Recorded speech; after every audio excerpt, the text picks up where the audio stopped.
मेरे बिकने से पहले कोई मुझे पूछता न था। मेरे बिकने से पहले कोई मुझे पूछता न था। खरीद कर आपने अनमोल कर दिया।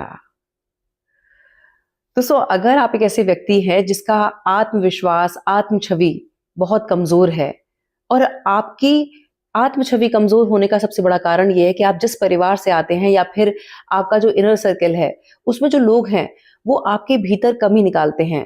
आपकी सेल्फ वर्थ को वैल्यू नहीं देते हैं और आप अपने आप को उनकी नजर से देख रहे हैं और आपको लगता है कि आपकी अपनी कोई कीमत नहीं है। अगर ये कहानी आपकी है, तो ये पावरफुल संदेश भी आपके लिए है। अभी शाम को मेरे फ़ोन की बैटरी लो थी, तो मैंने जैसे ही फ़ोन चार्जिंग पे लगाया तो स्क्रीन पर मैंने एक नोटिफ़िकेशन देखा और उसमें था कि महान जो कलाकार है, महान आर्टिस्ट हैं, एमएफ हुसैन साहब की एक जो पेंटिंग है, वो 119 करोड़ में नीलाम हुई है और जो अभी तक की आधुनिक भारत की सबसे महँगी कृति मानी गई है। तो मुझे भीतर से उत्सुकता हुई, मैंने कहा यार देखूँ कि वो पेंटिंग कैसी है। और ये बात मैं बहुत रिस्पेक्ट और रिगार्ड के साथ कह रही हूँ कि जब मैंने वो पेंटिंग देखी, तो मैं हैरान थी क्योंकि मुझे उसमें ऐसा कुछ दिख ही नहीं रहा था। और पहला थॉट मन में ये आया कि यार वो कौन लोग हैं, जो इतनी महँगी पेंटिंग ले रहे हैं और वो उसमें क्या देख रहे हैं? पर दोस्तों, यहाँ एक बहुत इंपॉर्टेंट बात सीखने की है और वो ये है कि पेंटिंग की कीमत इस बात से तय होती है कि उसका आर्टिस्ट कौन है और फिर जो पारखी नज़र उस पेंटिंग के भाव को देखती है, वो तय करती है। तो यहाँ सीखने वाली बात ये है कि हम सबकी ज़िंदगी में ये बात लागू होती है कि हमारे जो आर्टिस्ट हैं, वो परमपिता परमात्मा हैं। हम उनका बेस्ट क्रिएशन है, मास्टरपीस है।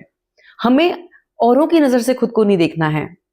आपकी ज़िंदगी में भी ऐसे बहुत सारे लोग होंगे, जो मेरी तरह आपकी कीमत को नहीं पहचानेंगे, जैसे एमएफ हुसैन साहब के उस मास्टरपीस को मैंने वैल्यू नहीं दी। लेकिन ये याद रखना है कि आपकी प्राइस ये बात तय करती है कि आपको किसने बनाया है। आपको बनाया है उस परमपिता परमात्मा ने, और जो सही पार की नजर होगी, वो देर सवेर आपको चुनेगी, एक स्पेसिफिक पर्सन के रूप में या फिर एक स्पेसिफिक करियर फील्ड में।